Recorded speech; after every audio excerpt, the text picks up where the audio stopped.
Good day, everyone, especially to you, sir. I am Bernadette Lamanilao, the first reporter of Group 2. The topic that we're going to report is about the nature of qualitative research. So, qualitative research is a generic term for investigative methodologies described as ethnographic, naturalistic, anthropological, field, or participant observer research. It is a type of research devoted to understanding human systems. It emphasizes the importance of looking at variables in a natural setting in which they are found. Interaction between variables is important. Detailed data is gathered through open-ended questions that provide direct quotations. So, ang qualitative research is usa sa pamaagi of understanding human systems through ethnographic, naturalistic, anthropological, field or participant observer research, and it emphasizes interaction between variables and gathers detailed data through open-ended questions. According to Criswell 1998, it is an inquiry process of understanding based on direct methodological traditions of inquiry that explore a social human problem. In this particular research methodology, the researcher builds a complex, holistic picture, analyzes words, report detailed views of the informants, and conduct the study in natural setting. It is, therefore, a study which is conducted in natural setting where the researcher, an instrument of data collection, gathers words or pictures, analyzes them inductively, focuses on meaning of participants, and describe a process in expressive and persuasive language. So, Criswell 1998 gidefine niya ang research methodology as an inquiry process exploring social or human problems, focusing on participants' meanings and using expressive language to analyze data in natural setting. So, good afternoon, sir. Good afternoon, everyone. So, I am the second reporter of Group 2. So, qualitative research. So, qualitative research is essential a type of scientific research. So, this is because it shares with scientific research the following attributes. So, qualitative research also is it talks about their own opinions or ilang quality, and also naturalistic inquiry that seeks an in-depth understanding of social phenomena within their natural setting. It focuses on why rather than what.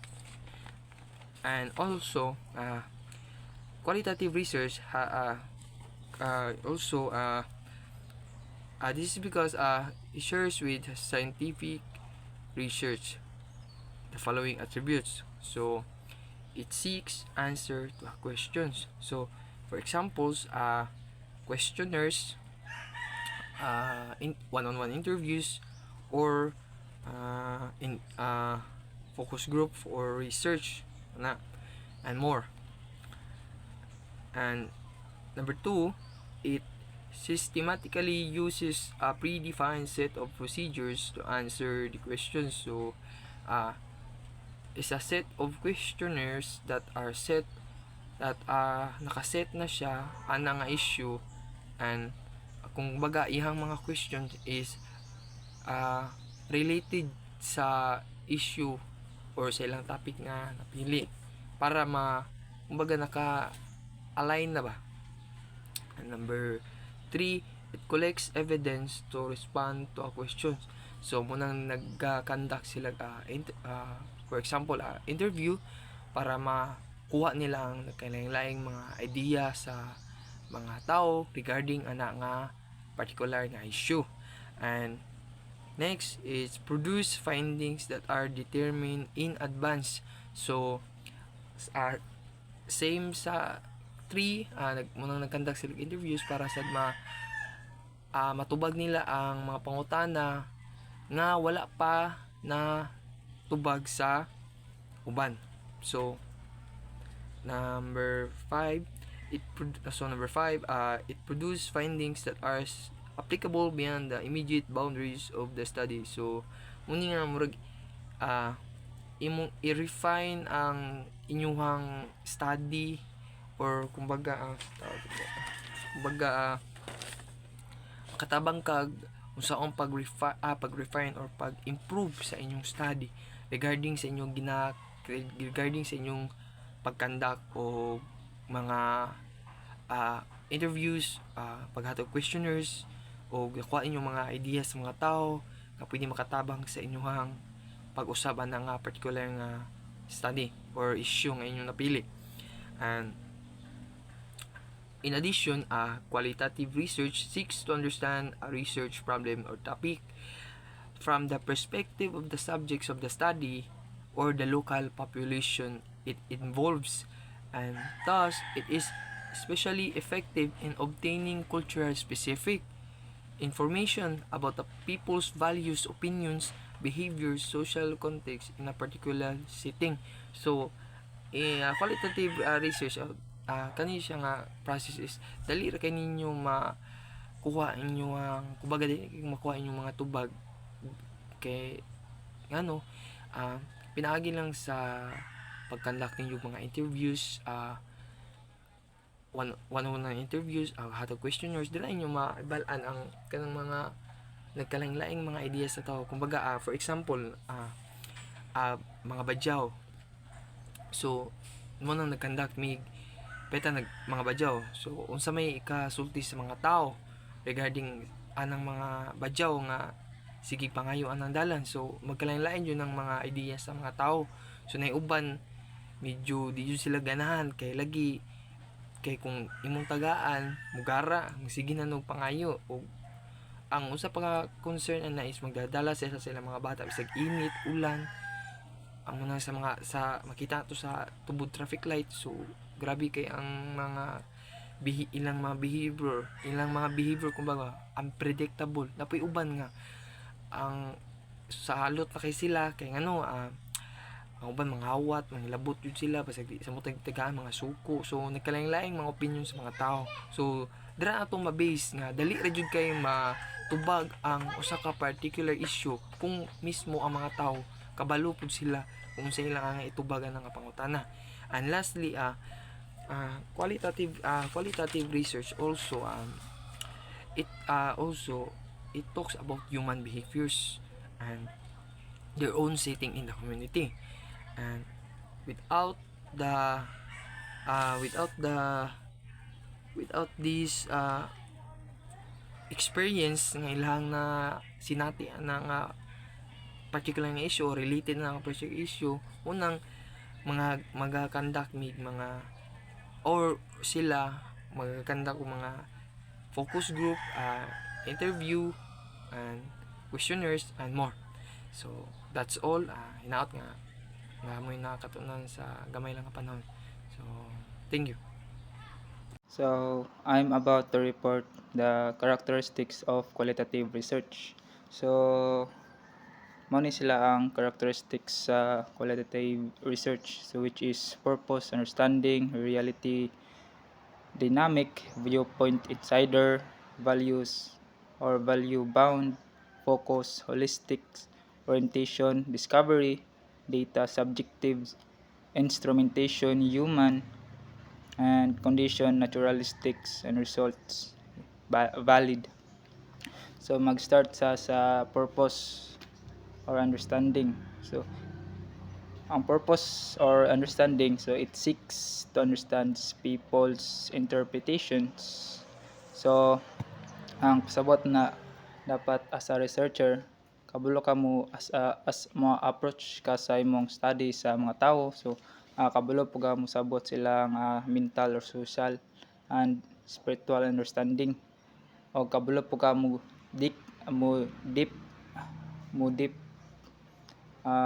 deep ka silang mind, kabalo ka mo sabot silang feelings, silahang emotions, silahang perceptions og silang experience og sila pong other personal insight.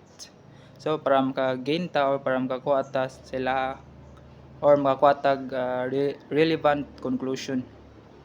So dire na po sa reality or dynamic.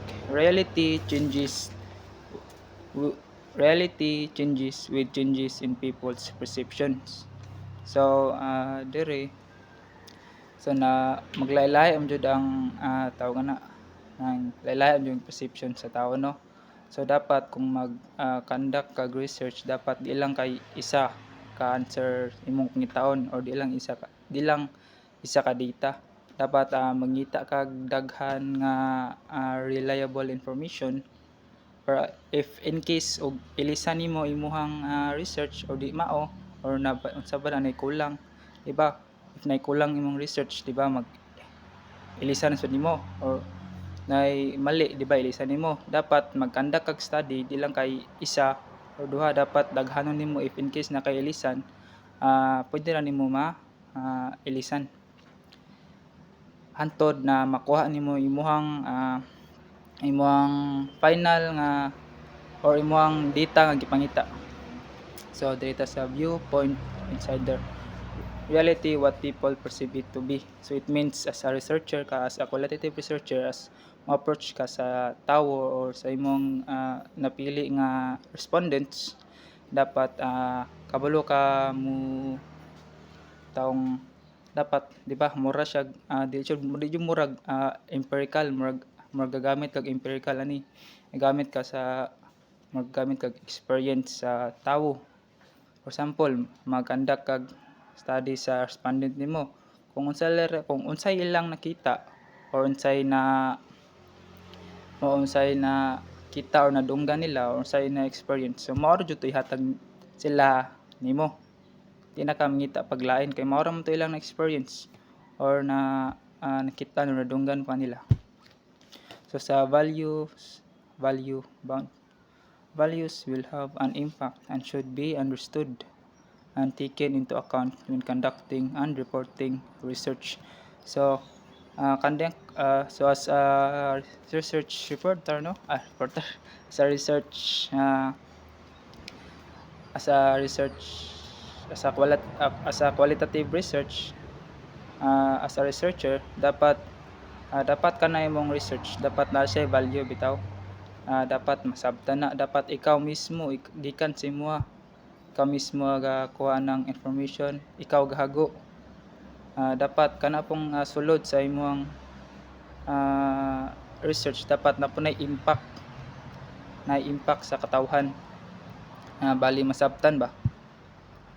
So dito sa focus holistics, so a total or complete picture is sought. So pasabot ani sa holistic, no, kana bitawng di lang ka mag-focus sa isa. Dapat, for example, badyaw, di lang ka mag-focus sa badyaw, dapat mag-focus ka silahang social, silahang traditions, silang cultures, o silang history. Mao na ang holistic. Di kay mag-focus ka sa isa, dapat mag-focus ka sa tanan. So orientation, discovery. So theories and hypotheses are evolved from data as collected. So as qualitative research, no, murag dili gyud ta ka murag makuha na to makuha na tong hypothesis sa makuha nimong hypothesis sa observe ka, makuha ka og details nila, no. Sabot namo diri investigation conducted under natural conditions. Sabot anang natural conditions, igora ka mag-observe sa imong study, sa imong respondents, or sa imong research study, and igora ka mag-collect or magkuha gamay nga details as a researcher, or magkuha ka gamay or magkuha ka information sa imong research study. Dapat wala kay usbon dira, igora ka mag-observe sa imong research, pohon sa tuang research pohon og igora ka magkuha details or information, wala kay usbon, wala kay manipulate, dapat natural ra. So there is a results valid. The focus is on design and procedures to gain real, rich, and deep data.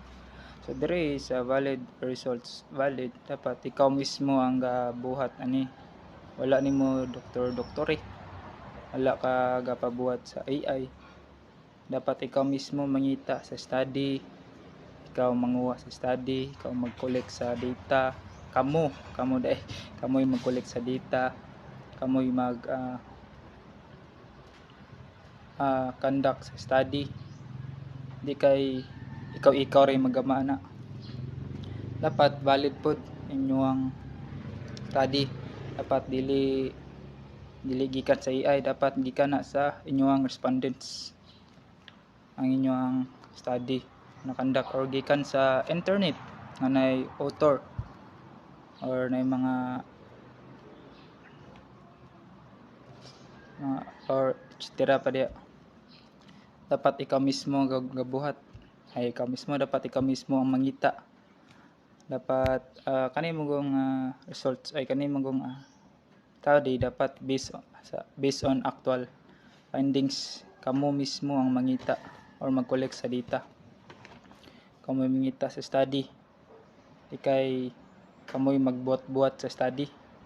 I mean dili kamo dili kamo mag doktor dapat inyo doktoran ba, dapat gikan yun mismo sa reliable information, gikan mismo sa inyong respondents or sa inyong data nga i-collect.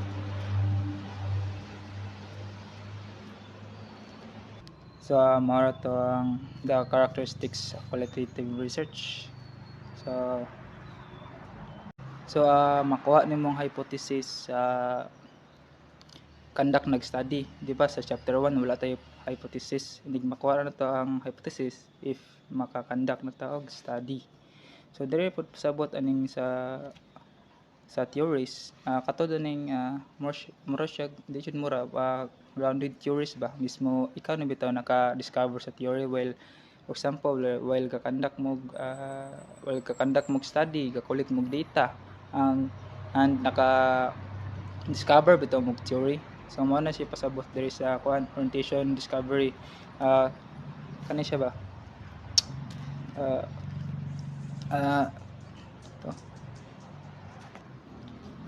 gitawag siya grounded theory kay a discovery of a new theory at the time of data collection or analysis.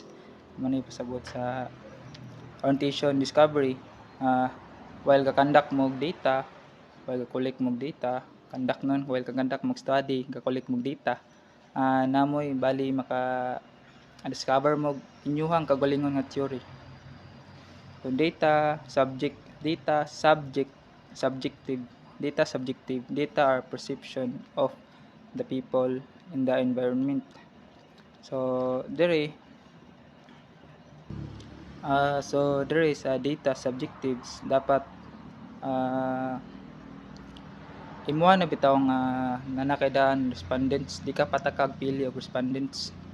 Dapat ang pilion nimo respondents naka-experience na ana nga study kanang gi-studyan nimo or kanang imong research study. Dapat na sila experience ana, di ka patakag pilig respondents. Example, padyaw, dapat ang pilion nimong tawo katurang nakakuan silang naka-experience anang badyaw. For example, sa deviant behavior badyaw, katurang kandakang imong study, katurang naka-experience anang sa deviant behavior of badyaw, katong mga respondents or katong mga tawo nga naka-experience anang deviant behavior of badyaw, mga bad behavior sa badyaw, ka-experience ana, katura pong mga respondents or mga tawo imong interview ana, di ka patag interview sa mga tawo. Dapat pilyon nimong respondents tarong, og dapat katurang nag-experience ana nga study, may moang interviewon or kandakan og study. Dito sa instrumentation human, the human person is the primary collection instrument. Siyempre understandable na kayo na sa qualitative research. Dapat so mag-collect tag data di pa sa tao man yun, silang experience nila or silang kita nadunggan nila. or sa ilang mga experience. So conditions, naturalistics investigation are conducted. Akong balikon sa diri sa conditions, naturalistics investigations are conducted under natural conditions. So pasabot if mag-conduct kag study sa qualitative researcher, dapat diri pasabot ani sa condition or naturalistics. Igor ka mag-observe ba, wala kay usbon, di na mo pwede sila i-manipulate or i-control. Dapat observe ka, magkuha ka sila, magkuha ka og details nila. Good day everyone. Good day sir. I'm Daniel Kendi Banting and I'm the last reporter of Group 2. And my topic for today is about pan adapted from James P. Case Research Design in Occupational Education 1997 from Oklahoma State University. So, on the basis of the above matrix, it is evident that qualitative research has several distinguishing features. It is conducted in a natural setting without intentionally manipulating the environment. It typically involves highly detailed descriptions of human behaviors and opinions. The perspective is that human beings construct their own reality, and an understanding of what they do may be based on why they believe they do it. The research questions often evolve as the study does, because the researcher wants to know what is happening and may not want to bias the study by focusing the study too narrowly. Here, the researcher becomes a part of the study by interacting closely with subjects of the study, but are bound by the values and worldviews of the subjects. Thus, there is concern for the uniqueness of a particular setting and participants. So, based on my understanding, so qualitative research is designed to address research questions about focusing on understanding on why and how or why and how of the human behavior, which is magamit ra sila og why and how giunsa or unsa why and how. So para sa kuan sa opinion sa mga tao, ang ilang mga para ma-share nila and ma-explain po nila kung kanang ilang mga experiences about sa ilang mga um, kaagi or kung sabay mga kuan nila, mga interactions. Ang kasagaran gyud ginagamit nila is why and how. Lagi sakto lagi. Why and how rather than what or how many. So the main purpose of qualitative research is to gain knowledge or nuanced understanding of people's perspective or mga emotions nila or ilahang mga beliefs, para na po sila i-share or ilang pagawas nga kung unsay mga problema or unsay lang mga mga explanations. Then maura to. Thank you.